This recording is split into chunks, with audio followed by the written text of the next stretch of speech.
தமிழ் சினிமாவில் மீண்டும் ஒரு மரணம் அப்படின்னு சொல்லப்படுற மாதிரி இயக்குனர் ரவிசங்கர் அவர் வந்து தற்கொலை செஞ்சுட்டு இருக்காரு அப்படின்னு தகவல் வெளிவந்திருக்கு. ரவிசங்கரை பொறுத்த வரைக்கும் அவர் எழுதிய பாடல்கள் எல்லாருக்கும் தெரியும். இந்த பாடல்கள் எழுதியது ரவிசங்கரான்னு தெரியாது. அந்த மாதிரி ஒரு கொண்டாடப்படுற ஒரு கலைஞர். இப்பயும் பஸ் பாடல்கள் தான். பஸ் பாடல் லிஸ்ட்ல அந்த பாடல் கண்டிப்பா ஒரு 10 பாட்டாவது ஒரு பாட்டு இருக்கும். ரோசாப்பூ ரோசாப்பூ நம்ம அந்த பாடல் கேள்விப்பட்டிருக்கோம். பார்த்து பார்த்து கண்கள் பூத்திருக்கு நீ வருவாய் என்ன எழுதியிருப்பார். மனசே மனசேன்னு ஒரு பாட்டு. இந்த மாதிரி நிறைய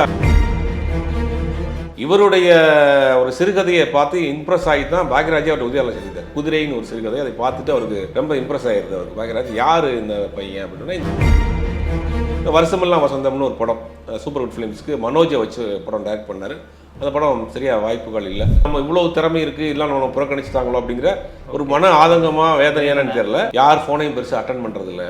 திருமணம் பண்ணிக்கலாம் அவர். இந்த மாதிரி தனிமையிலேயே இளையராஜா அவருக்கு ஒரு சில பாடல் ஒர்க் பண்ணியிருக்காருன்னு நினைக்கிறேன். பட் மெயினாக நிறைய பாடல்கள் பண்ணது எஸ் ஏ ராஜ்குமார் தான். அவருக்கு எதுவும் யாரும் உதவி செய்யலையா இல்லை அடுத்து வாய்ப்பு கொடுக்கலையா? அப்போ இவர் ஒரு தோல்விப்பட்ட இயக்குனர் அப்படின்னு அவரை வந்து அங்கே வந்து ஒதுக்கப்பட்டுருவாங்க. ஒரு கூட்டத்துக்கு போகிறப்ப அவர் கண்டுக்கிறது கிடையாது. அவரை கூப்பிட்டு யாரும் பேசுறது கிடையாது. இளையராஜாவும் ரஜினிகாந்த் அவர்களும் மிக நெருங்கிய நண்பர். ஆனால் ஒரு காலத்தில் இளையராஜாவுக்கு மார்க்கெட் போச்சுன்னே வேற பக்கம் போயிட்டாரு. வெற்றி இருக்கிற வரைக்கும் தான். சினிமாவில் ஒரு படம் டைரக்ட் பண்ணிட்டாருன்னா வேற என்ன செய்வார் அவர்? அதுக்காக ஒரு 15 வருஷம் 20 வருஷம் ஒர்க் பண்ணியிருக்கிறாரு. வெளி சர்க்கிளும் தெரியாது, வேற வேலையும் தெரியாது. தமிழ் சினிமாவில் மீண்டும் ஒரு மரணம் அப்படின்னு சொல்லப்படுற மாதிரி இயக்குனர் ரவிசங்கர் அவர் வந்து தற்கொலை செஞ்சுட்டு இருக்காரு அப்படின்னு தகவல் வெளிவந்திருக்கு. ரோசாப்பூ சின்ன ரோசாப்பூ அந்த மாதிரி பிரபலமான பாடல்கள்லாம் எழுதினவர் அவர் வந்து இந்த மாதிரி வந்து தற்கொலை பண்ணிட்டு இருக்காரு அப்படின்றது வந்து தமிழ் சினிமா ரசிகர்களுக்கு வந்து ஒரு பெரிய அதிர்ச்சியாக இருந்திருக்கு. என்ன சார் நடந்திருக்கு? இல்லை, ரவிசங்கரை பொறுத்த வரைக்கும் அவர் எழுதிய பாடல்கள் எல்லாருக்கும் தெரியும். அந்த பாடல்கள் எழுதியது ரவிசங்கரான்னு தெரியாது. அந்த மாதிரி ஒரு கொண்டாடப்படுற ஒரு கலைஞர். ரோசாப்பூ ரோசாப்பூ நம்ம அந்த பாடல் கேள்விப்பட்டிருக்கோம். அந்த பாடல் இல்லாமல் நிறைய கிட்டத்தட்ட 150க்கு மேற்பட்ட பாடல்கள் எழுதியிருக்கிறாரு. நீ வருவாய் என படத்தில் ஒரு பாடல் இருப்பார். நீ வருவாய் என பார்த்து பார்த்து கண்கள் பூத்திருக்கு நீ வருவாய் என எழுதியிருப்பார். அந்த படத்தில் அந்த பாடலில் ஃபுல்லாகவே கவிதையாகவே இருக்கும். குமுதமும் விகடன் நீ படிப்பாய் என வாசகன் ஆகிவிட்டேன், நிலவுக்கும் எனக்கும் ஒரு தொடர்பு இருக்குது அதுக்கும் ஜோடி இல்லைங்கிற மாதிரி நிறையா அந்த மாதிரி எழுதியிருப்பார். கவிதைகளாகவே எழுதி பாடல்கள் இருப்பார். அதே மாதிரி அவர் ஒரு படமும் டைரக்ட் பண்ணார். முதல் ரவிசங்கர் யார் அப்படின்னா ஒரு அடிப்படையில் ஒரு உதவி இயக்குனர். பாக்யராஜ் அவருடைய உதவி இயக்குனர் இது நம்மால் போன்ற படங்கள்லாம் ஒர்க் பண்ணிட்டு அப்புறம் விக்ரமன்ட்ட வந்துட்டார். விக்ரமன்ட்ட ரொம்ப நீண்ட நாட்கள் அவர் வந்து உதவி இயக்குனராக இருக்கிறாரு. அவர் இயற்கையாகவே கவிதை எழுதக்கூடிய ஆற்றல், கதை எழுதக்கூடிய ஆற்றல், கட்டுரைகள்லாம் அந்த பத்திரிகைகளுக்கு எழுதுவார். இவருடைய ஒரு சிறுகதையை பார்த்து இம்ப்ரெஸ் ஆகி தான் பாக்யராஜ் அவர்கிட்ட உதவியாளர் செஞ்சுட்டார். பாக்யாவுக்கு இவர் ஒரு சிறுகதை எழுதுறாரு. அந்த சிறுகதையை பார்த்துட்டு குதிரைன்னு ஒரு சிறுகதை, அதை பார்த்துட்டு அவருக்கு ரொம்ப இம்ப்ரெஸ் ஆகிருது. அவருக்கு பாக்யராஜ் யார் இந்த பையன் அப்படின்னா, இந்த மாதிரி ரவிசங்கர் ஒருத்தர் சென்னையில் இருக்கிறார் அப்படின்னு அவர் வர சொல்லி அவர் வந்து ஒரு உதவியாளராக வச்சுக்கிட்டார். ஆக்சுவலாக பாக்யா வந்து அவர் நடத்தின பத்திரிகை. ஆமாம், பாக்யராஜ் அவர் நடத்திய பத்திரிகை பாக்யாவில் வந்து அந்த துணுக்குகள்லாம் ரொம்ப இன்ட்ரெஸ்டிங்காக இருக்கும். அது பாக்யாவில் கேள்வி பதில் ஒன்று இருக்கும். பாக்யராஜ் ஒரு கேள்வி பதில் சொல்லுவார். அதுக்கு ஒரு குட்டி குட்டி கதைகள்லாம் ரெஃபர் பண்ணி சொல்லுவார். அது ரொம்ப ஃபேமஸான ஒரு விஷயம். அதில் வந்து ஒரு கதையை எழுதி போஸ்ட் பண்ணுறாரு. அந்த கதையை பார்த்துட்டு ரொம்ப இம்ப்ரெஸ் ஆகி யார் அப்படின்னு சொல்லி தேடி கண்டுபிடிச்சி அவர் உதவியாளர் சேர்ந்துட்டு உதவியாளராக அவர் 2-3 படங்கள் ஒர்க் பண்ணுறாரு. இது நம்ம ஆளு போன்ற படங்கள்லாம். அதுக்கப்புறம் விக்ரமன் படம் ஆரம்பித்த பிறகு விக்ரமன்ட்ட உதவியாளராக போயிடுறாரு. விக்ரமன் சூரிய வம்சம், நாட்டாமை, வரிசையாக விக்ரமன்ட்ட நிறைய படங்கள் உதவி இயக்குனராக ஒர்க் பண்ணுறாரு. இவர் எழுத்து ஆற்றல் இருக்கிறதுனால, இலக்கிய ஆற்றல் இருக்கிறதுனால இவருக்கு விக்ரமனுக்கு தெரியும் இவரால் எழுதுவார், கவிதைகள்லாம் எழுதுவாருன்னு. கவிதை புத்தகங்கள் கூட போட்டிருக்காரு. அதனால என்னென்னா இவர் பாடலுக்கு எழுத வாய்ப்பு கொடுக்குறாரு. அப்படி தான் ரோசாப்பூ சின்ன ரோசாப்பூ பாடல் வந்து கலைஞருக்கு ரொம்ப பிடிச்ச பாட்டு. கலைஞருக்கே ரொம்ப பிடிச்ச பாட்டு. அந்த படம் வந்தப்போ கலைஞர் அதை மென்ஷன் பண்ணி ஒரு வாழ்த்து தெரிவிச்சிருந்தாரு, ரொம்ப பிடிச்ச பாட்டு அப்படின்னு. அந்த மாதிரி நிறைய பாடல்கள் கிட்டத்தட்ட 100-150 பாடல்களுக்கு மேலே எழுதியிருக்கிறாரு. வருஷமெல்லாம் வசந்தம்னு ஒரு படம் சூப்பர் குட் ஃபிலிம்ஸ்க்கு மனோஜை வச்சு படம் டைரக்ட் பண்ணார். அந்த படம் சரியாக வாய்ப்புகள் இல்லை. அதைத் தொடர்ந்து அப்படியே படம் எழுதுகிற வாய்ப்புகளும் இல்லை. அவர் தன்னை தனிமைப்படுத்திக்கிட்டார். அதான் பெரிய இது. நிறையா யூடியூப் சேனல்ஸ் நிறையா பேர் வந்து இந்த பாடலெல்லாம் இப்போ சமீப காலமாக எடுத்து ரீல்ஸு போட ஆரம்பிச்சிருக்காங்க. ஆனால் வந்து இவர் யாருன்னு கண்டுபிடிச்சி தேடி போய் அவரை தொடர்பு கொள்ள முடியாத அளவுக்கு தன்னை தனிமைப்படுத்திக்கிட்டார். ஆனால் இப்போ நீங்கள் சொல்கிற மாதிரி பார்த்தீங்கன்னா அந்த பாட்டெல்லாம் வந்து அவ்வளோ ஃபேமஸான பாட்டு, இப்போ வரைக்கும் எவர்கிரீனாக நிற்கிற பாட்டு. அவருக்கு வந்து வாய்ப்பு இல்லை. நிறைய பாடல் அதான் சொல்கிறேன். நிறைய பாடம் ஒரு பாடல் லிஸ்ட்லேயே ஒரு தேவதை வந்து விட்டால் அந்த பாட்டு இவர்கள் இருந்ததான். ரோசாப்பூ சின்ன ரோசாப்பூ, மனசு இல்லாமல் ஒரு படம், விஜய் நடித்த படம் மனசே மனசேன்னு ஒரு பாட்டு. இந்த மாதிரி நிறையா வெற்றி பாடல்கள் எழுதினாரு. ஆனால் எல்லாமே இவர் தான் எழுதினான்னு தெரியாது.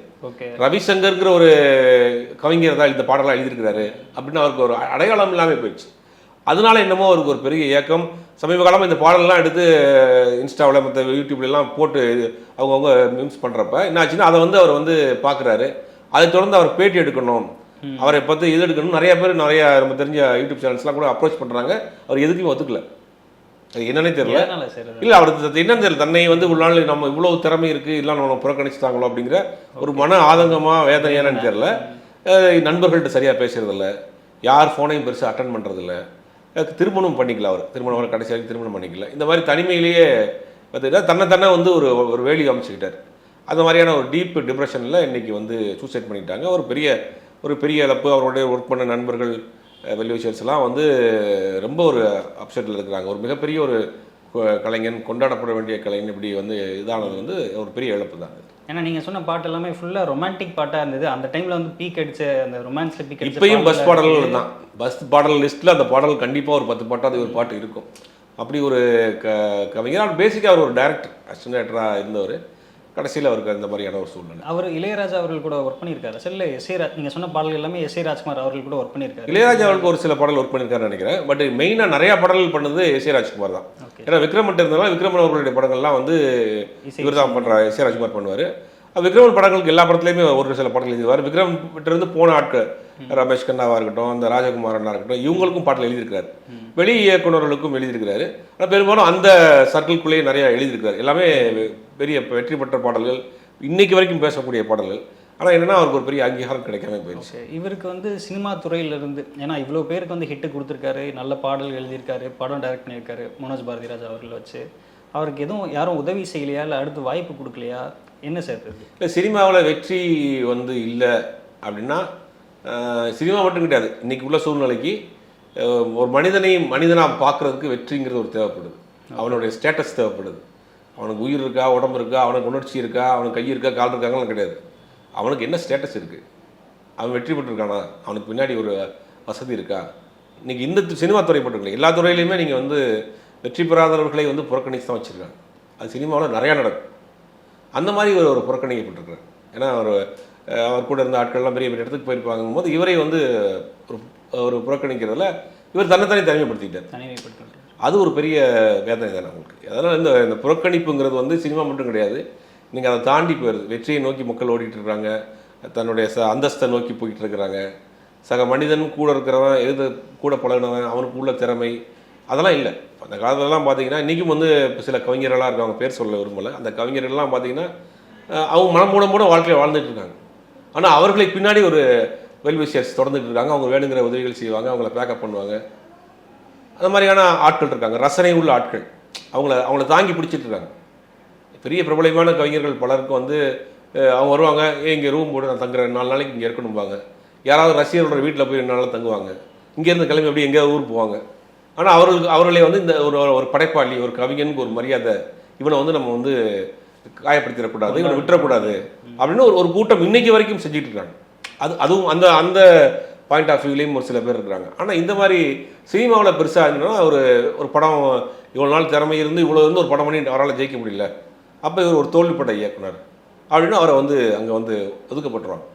அப்படிங்கிறது அதுவே ஒரு பெரிய வேதனை. ஒரு கூட்டத்துக்கு போகிறப்ப அவர் கண்டுக்கிறது கிடையாது, அவரை கூப்பிட்டு யாரும் பேசுறது கிடையாது.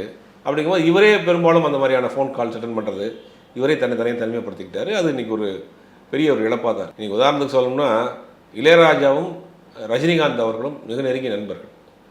சினிமா தாண்டி பர்சனலாக ஆன்மீக விஷயமா நிறைய பேசுவாங்க. ஆனால் ஒரு காலத்தில் இளையராஜாவுக்கு மார்க்கெட் போச்சுன்னே வேற பக்கம் போயிட்டாரு.